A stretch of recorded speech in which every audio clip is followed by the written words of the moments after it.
로마서 10장 1절로 13절입니다. 신약성경 253쪽, 254쪽에 있습니다. 로마서 10장 1절에서 13절까지 한 절씩 교독하겠습니다. 로마서 10장 1절에서 13절입니다. 형제들아, 내 마음에 원하는 바와 하나님께 구하는 바는 이스라엘을 위함이니 곧 그들로 구원을 받게 함이라.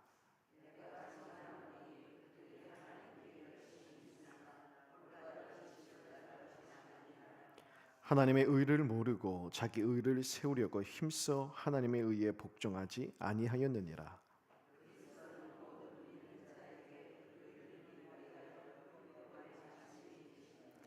모세가 기록하되 율법으로 말미암는 의를 행하는 사람은 그 의로 살리라 하였거니와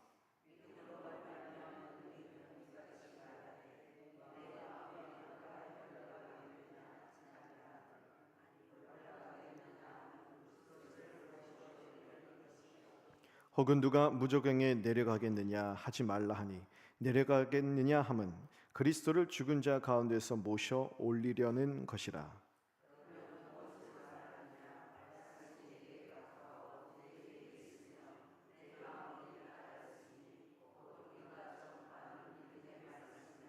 내가 만일 내 입으로 예수를 주로 시인하며 또 하나님께서 그를 죽은 자 가운데서 살리신 것을 내 마음에 믿으면 구원을 받으리라.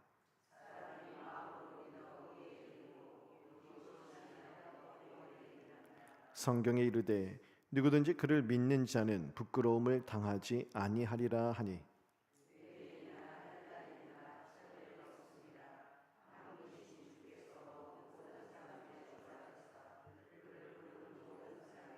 함께 읽겠습니다. 누구든지 주의 이름을 부르는 자는 구원을 받으리라. 아멘. 사도 바울은 하나님의 선택과 주권에 대해서 계속 논증을 하고 또한 가르쳤는데요. 그 가운데서도 사도 바울의 마음 가운데 지울 수 없는 것이 하나 있었으니 그것은 자기가 사랑하는 동족 유대인이 구원받기를 원하는 간절한 열망이었습니다. 그것은 늘 그의 마음 가운데 가득 넘쳐나고 있었다라고 1절에 기록을 하고 있죠. 여러분, 유대인들의 특징 하면은 열심을 들 수 있습니다. 하나님의 율법을 지키는 데 있어서 그 열심은 그 타의 추종을 불허하죠. 둘째가 그러면 서러울 자들이었습니다. 근데 그 열심이 가득했는데 문제는 뭐냐? 그 열심이 올바른 지식을 따른 열심이 아니었다는 것이죠. 즉 하나님을 바르게 하는 그 지식이 없는 열심이었다. 쉽게 말하면 이런 거예요. 우리 자녀들이 열심히 시험을 준비하면 공부를 해요. 밤새 공부했어요. 내일 시험이에요. 그런데 시험 범위가 아닌 다른 데를 공부해서 밤새 공부하고서 시험 보는 거가 똑같은 거예요. 그러니 뭐 좋은 점수가 나겠습니까? 의도와는 벗어나는 것이죠. 농부가 열심히 밭을 갑니다. 근데 소에다 쟁기를 두고 쟁기를 걸어서 열심히 밭을 가는데 그 앞에 있는 기준, 뭐 나무나 이런 걸 보고 이렇게 앞으로 정확하게 가서 그 기준을 바라보면서 가야 되는데 그것이 없이 그냥 땅만 보면서 그냥 열심히 하루 종일 바랐어요. 그러니 삐뚤빼뚤 되고 하루 종일 열심히 했는데 어차피래요. 그 하루 종일 열심히 일을 했지만 수고가 헛된 거예요. 다시 해야 되는 거예요. 거기다 씨를 뿌릴 수가 없고 농사를 지을 수가 없는 걸 밭으로 기경을 해버린 거가 마찬가지입니다. 열심은 있었어요. 하지만 하나님의 의를 이루는 열심, 즉 하나님이 원하시는, 하나님이 우리에게 원하신 율법을 통하여 하나님이 가르쳐 주시는 바대로 열심히 율법을 지켜나가며 하나님이 의도하신 대로 신앙생활을 하는 것이 아니라 그들은 율법을 지키는 자신들의 행위로 말미암아 하나님 앞에서 인정받으려고 했던 자기 의를 드러내는 열심밖에 없었다는 것이죠. 그들의 종교적 열심은 정말 타의 추종을 불허했지만 결국 율법을 붙잡고 율법을 통하여 자기를 인정받으려고 하는 그런 자기 의를 드러냈기 때문에 그렇게 하는 여러분, 율법을 통하여 하나님 앞에 인정받으려고 하면은 방법은 하나밖에 없어요. 율법을 지키는 거예요. 그냥 지키는 것이 아니라 잘 지키는 거예요. 다 지키는 거예요. 지난번에 말씀드렸지만 하나님 말씀하세요. 율법을 지키려고 한다면 다 지키다가 하나만 지키지 못해도 율법은 다 못 지키는 것이 된다고 하는 말씀하세요. 그러니 율법을 지킴으로 하나님 앞에서 인정받으려고 하는 것이 사람으로서 얼마나 불가능한 일인가 우리는 너무나 잘 압니다. 말씀대로 아무리 살려고 애써도요, 온전하게 서지 못하는 모습 우리는 우리 자신을 통하여 늘 경험하는 것 아니겠습니까? 그러니 결국 이 율법이 하나님께로 인도한 바는 올바른 길이 아니요, 결국 이들에게 구원에 이르지 못하게 만드는 장애물이 되어버렸다는 거예요. 무거운 짐이 되어버렸다는 거예요. 제사를 드리면 드릴수록 기쁨과 평안함과 확신이 아니라 더욱더 무거워지는 거예요. 제사를 드리면 드릴수록 속죄 제사 드리고 희생제라 제물 드리면 그들의 죄가 좀 씻겨 나가고 하나님께 내가 용납받고 죄 씻음을 받는다는 어떤 확신이나 느낌이나 이러한 무슨 어떠한 하나님께로 받는 그런 은혜가 있어야 되는데 그런 것은 없고 오히려 더 무거워지는 거예요. 야, 맨날 제사는 드리는데 언제까지 이 제사를 드려야 되는가? 평생 드려도 내 죄를 씻지 못할 것 같고, 드리면 드릴수록 더욱더 더 계속 더 많이 제사를 드려야 되는 나의 모든 죄과가 더 생각나고, 돌아서면 더 죄악에 사무쳐 살아간 나의 삶의 모습에 또 가서 제사를 드려야 돼. 이것이 무한 반복되는 삶을 살아가면서 그들은 제사뿐만이 아니에요. 모든 하나님의 율법 자체가 그렇죠. 하나님의 말씀을 지키고 또 지켜도 하나님 앞에서 정결하게 서지 못하는 자기의 모습들을 발견하면서 더욱더 하나님 앞에 무거워지는 거예요. 하나님께 나아가는 길이 더욱더 멀어지고 더욱더 어려워지는 것이죠. 이것이 율법을 지켜나가는 길이었다는 거예요. 이 모습은 이스라엘 백성들만의 문제가 아닙니다. 우리 자신들도 마찬가지예요. 하나님 앞에 행하는 것으로 구원을 받으려고 하는 것, 이스라엘 백성들과 똑같은 모습이 있죠. 예배 한 번도 빠지지 않고, 헌신 봉사 한 번도 빠지지 않고, 헌금 한 번도 빠지지 않고, 그렇게 해야 우리의 구원이 유지된다. 그래야 나중에 하나님 앞에 섰을 때 구원을 받겠다. 그래서 열심을 다하고, 그래서 열심으로 하나님 앞에 한 발짝도 떨어지지 아니라고 노력하는 것. 그것은 어떻게 보면 이스라엘 백성들과 다를 바 없는 열심이라는 것입니다. 여러분, 물론 그런 열심을 내지 말라는 것이 아니에요. 열심히 해야 돼요.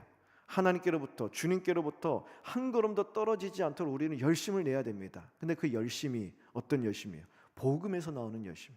복음에서 나오는 예수 그리스도를 믿어 하나님의 자녀가 되어 하나님께서 나에게 베풀어 주시는 그 사랑으로 말미암아 감동되는 거예요. 그 사랑이 나를 감격해 하는 거예요. 그 사랑이 내 마음과 내 물밑에 흘러넘치기에 주님을 더 알고 싶고, 주님의 은혜가 없이는 한순간도 내가 믿음을 지킬 수 없고, 하나님 주시는 은혜가 없이는 내가 내 앞에 있는 이 믿음의 선한 싸움을 싸울 능력도 없고, 하나님 나에게 은혜 주시지 않으면 내 오늘 무겁고 힘든 이 삶 가운데 하나님의 자녀답게 살아갈 수 없는 것은 내가 잘 알기 때문에, 그래서 오늘 이 새벽을 깨어 우리가 나와서 하나님 앞에 무릎 꿇고 은혜 구하는 거예요.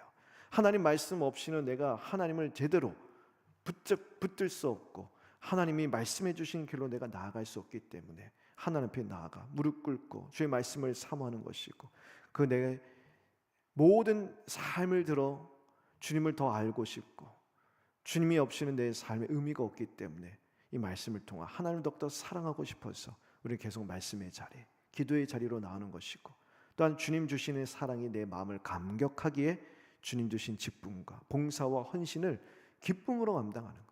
기꺼이 감당하는 거예요. 자발적으로 감당하는 것이죠. 이것이 바로 복음에서 흘러나오는 열심이에요. 복음에서 흘러나오는 열심. 우리에겐 바로 이런 열심이 필요하다는 것입니다. 우리가 열심히 직분 감당하는 것, 구원받기 위해서가 아닙니다.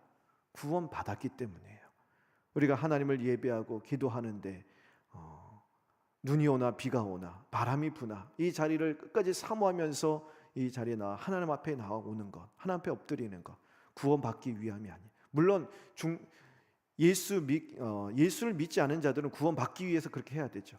하지만 구원받은 하나님의 백성들은요, 구원을 유지하기 위함이 아니라 우리의 구원을 유지해 주시는 하나님을 더욱 알아가기 위하여, 그 하나님의 은혜를 더욱더 받기 위하여, 그 은혜로 말미암아 우리에게 주신 우리의 삶을 믿음으로 더욱더 힘써 살아가기 위하여, 그 은혜를 사모하기 위해서 우리가 이 자리로 더욱더 열심을 다해 나오는 것입니다.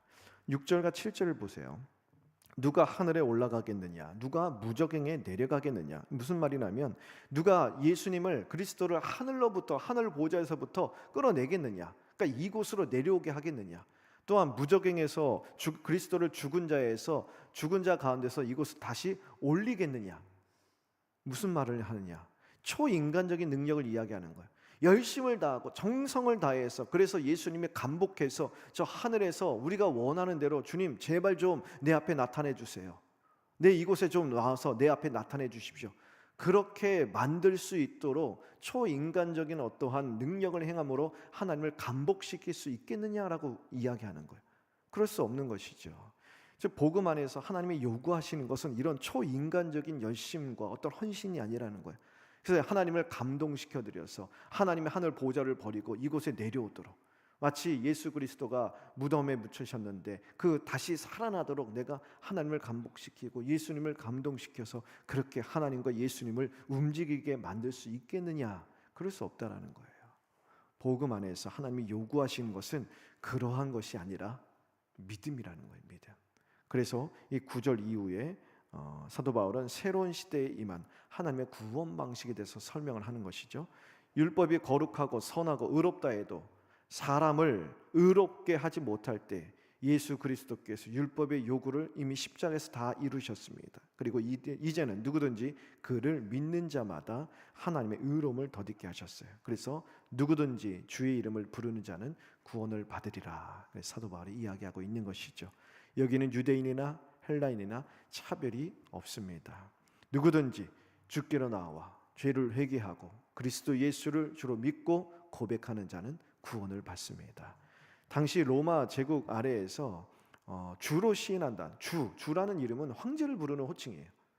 로마 제국 안에서 로마 사람들은요, 누구든지 황제를 가리켜 주라고 불렀고요. 이것이 주라는 것은 다 황제를 지칭하는 용어로 쓰임 받았습니다. 사용되었습니다. 그런데 예수를 주로 시인한다. 공개적으로. 이것은 황제 숭배를 강요하는 로마 사회에서 목숨을 내어놓고 공개적으로 정말 내 생명을 잃을지라도 나는 예수를 주로 시인하고 고백한다. 로마 황제가 나의 주가 아니라 오직 예수 그리스도가 나의 주시다. 고백하는 것을 뜻한다는 거죠. 목숨을 걸고 생명을 거는 일이었습니다. 이렇게 고백하는 것은. 그런데 누구든지 예수를 주로 고백하는 자, 믿는 자 구원을 받으리라. 즉 이 고백은 단순한 나 예수 믿습니다. 단순한 고백이 아니라는 거예요. 내 삶 전체를 주님께 드리는 일, 주님께 헌신하는 일, 주님의 주권 앞에 순복하는 그러한 고백이라는 것이죠. 오늘 우리도 이 믿음을 통해 하나님의 자녀가 되었습니다. 우리는 마음으로만 믿는 것이 아니라 입술로 시인하고, 입으로 시인한다는 것은 무엇이냐? 단순히 그냥 무슨 영적 기도하고 예수님 나 믿습니다 이 고백을 뜻하는 것이 아니라 고백을 넘어서서 입술의 시인대로, 시인하는 내 믿음의 고백대로 삶을 살아가는 삶의 증거까지 포함하는 것이죠.